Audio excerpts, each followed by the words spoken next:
Hey everyone, it's Kristen here to talk about a different hemostatic agent that we have available on the unit that's currently stocked in me and Tori's office. And what it is, it's called StatSeal Advanced Powder. Here it is.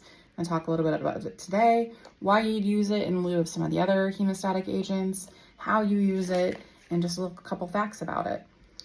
So what it is, it comes in this package. Like I said, Tori and I have it currently stocked in our office. It's about $90 a package, so it's definitely not the first thing we should go to if our line is bleeding, but definitely something we could use if we've tried Surgicel or if we've tried some other agents like Bloodstop. But the way that it works a little bit different than some of the other agents. So it is available in a powder. They do make a disc. We don't really have the disc here. I'll show you the powder and how it works. You still have to use manual pressure though. This is just like every other hemostatic agent. It's not a substitute for manual pressure. Manual pressure is still required. And what it does with that manual pressure, along with the blood that's coming out of the site, again, not bleeding, but probably an oozing situation, is it forms a seal over the site, hence the name StatSeal. And it kind of changes the pH, so making it so that organisms can't really live in that kind of section. So hopefully it helps to prevent some infections from happening as well. It's a hydrophilic polymer, and it rapidly dehydrates the blood, which stacks up the desiccated blood solids beneath it to form a solid. It kind of reminds me of the like if you were to take a mechanical pencil and just run it across paper and get a whole bunch of like lead shavings, it looks like that. But really it reminds me of if you went to elementary school, like when I went to elementary school, they had this like magic sawdust, and if like anybody ever puked on the floor, they'd throw this magic sawdust on it and they would turn the puke into something that they could just sweep up. That's kind of what this reminds me of, because it turns the blood into that kind of sorry, my nose itches, turns the blood into more of a solid situation happening there. You cannot dump this in an open wound. Cannot. I cannot express that enough. So the purpose of this is really, like I said, for those oozing lines. Above the seal that this is creating, it changes, like I said, to a more acidic environment. They say that the pH is about 2. It's neutral on the skin, but this is just the reaction that it happens. It happens outside of the clotting cascade, so this is why it's a good choice for patients that have some of that coagulopathy happening. There is like one of those things where, you know, you can only stretch a rubber band so far, kind of the same situation. If your patient is actively bleeding, or they have a really high INR, this might still not work for them. Definitely still worth a try in some of those oozing line situations. But you know, we're going to kind of go through it and talk about how it works. Okay, I have my line set up here, and it is a central line, but it is a dialysis line. So this is a trialysis line. Again, it has the 2 larger bores here for our dialysis team, and then it has our pigtail. I have it on just the board here. I did tape down this lumen just because I can't put sutures in the board. So when you get this powder from the office, we'll help you with this, of course, if you need it for any reason, and we're here. You'll notice that it's in the sealed package. So we do, since we have a line here, in a normal situation, we are trying to be as sterile as possible, and aseptic no-touch technique. Obviously, I don't have gloves. I don't have a sterile field set up, just because I'm showing you what's happening. So when you open this up, inside of it, you have a few different things. So you have the powder itself. It comes in this kind of a situation. You have this disc, and this is really more of a containment disc, because you're trying to it has sticky on the back, and you're going to try to put this around the area that you are trying to get the powder into. If you can't get it on around there, it's okay. It just gets a little bit more messy. This is really just to help contain the product. On the inside of that, though, is a separate disc. That little punch disc in the middle, the circle, it comes out, and you're going to be using this to apply pressure on the site that's bleeding, or the site that's oozing, with the powder underneath. So this just makes it so that your fingers aren't sticking to that powder, your gloves or gauze are sticking to it. And the last thing that's on the inside of this, if I can get it out, there's a sticker And the sticker just says that there is StatSeal powder. I must have dropped it, but there's a StatSeal powder sticker.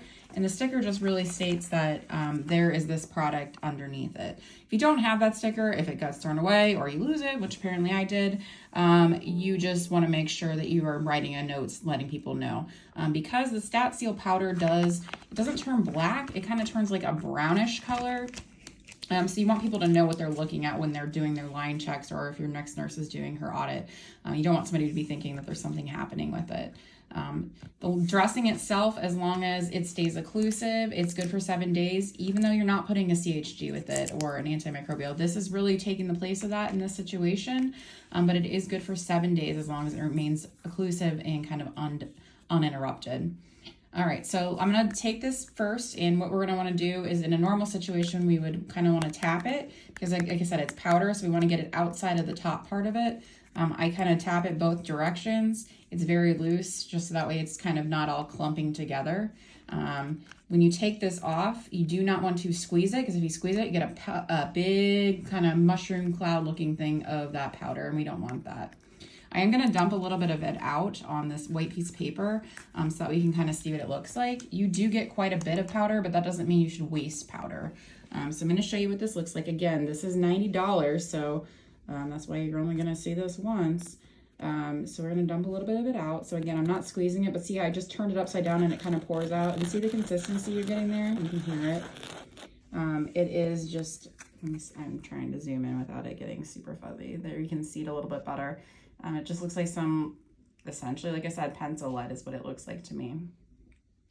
All right, so before we put that on there though, the first thing we want to do is we want to try to get this ring around there. So we are going to, and again, we would be doing this sterilely as possible, bringing a friend if needed. I try to put it around the site if I can. If you can't, you're just trying to get the best you can around that line. Again, it's okay that it's not a perfect circle.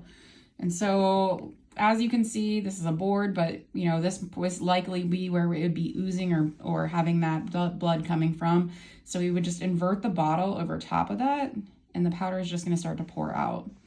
And you want to try to get a good amount, but you don't want to have an overabundance of amount, because the powder needs to stick to something. So the problem becomes if your line isn't having essentially enough oozing, it's not going to have that chemical reaction. So we'll get the powder around there,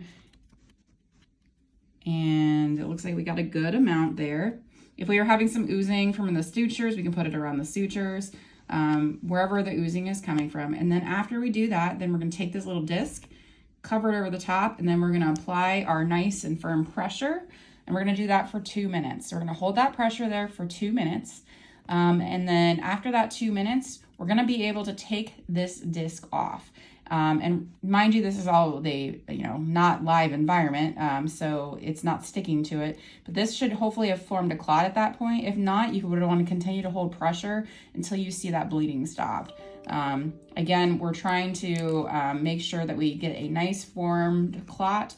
And we're not taking anything away from that. So after we do that, I usually take this disc off. If you don't want to take the disc off, if you're worried, you start to peel it and you're like, oh, that's going to take the clot off, you can leave the disc on there. That's okay. And you can leave this foam border around there as well. That's also okay. If it's really bothering you and you want to take it off, you definitely can, but it's really containing that powder. If you have any loose powder, like let's say I couldn't get this foam around there and I had loose powder kind of going around outside of it, some of it's going to fall off, and that's okay. It's just going to fall off, and you're just going to kind of be able to brush it away with a gauze. After you get your clot nice and formed, you're going to place a CVC dressing, or large bore in this situation dressing, over top of it. You're not going to be using CHG though. The CHG is really not going to be touching anything, so there's no point in using CHG. You're just going to be putting one of those either large bore dressings. I like those a lot just because I feel like I can get them nice and flat, or just a plain Tegaderm with no CHG over that. And that dressing is going to last for 7 days. And again, if you have the sticker, try to put that sticker on there that says it has StatSeal in it.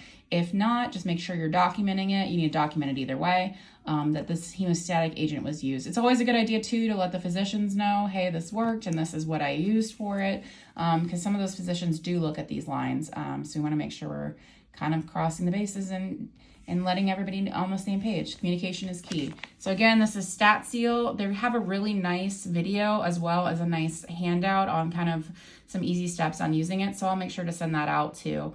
But just wanted to make sure you knew that this was an option. I guess if you look at it, a lot of this writing down here is not in English, and that's okay. But I just told you how to use it, and again, $90, so don't be thinking they should use this for every little bleeding line, but definitely a good option after we've tried some of our other agents. All right, thanks.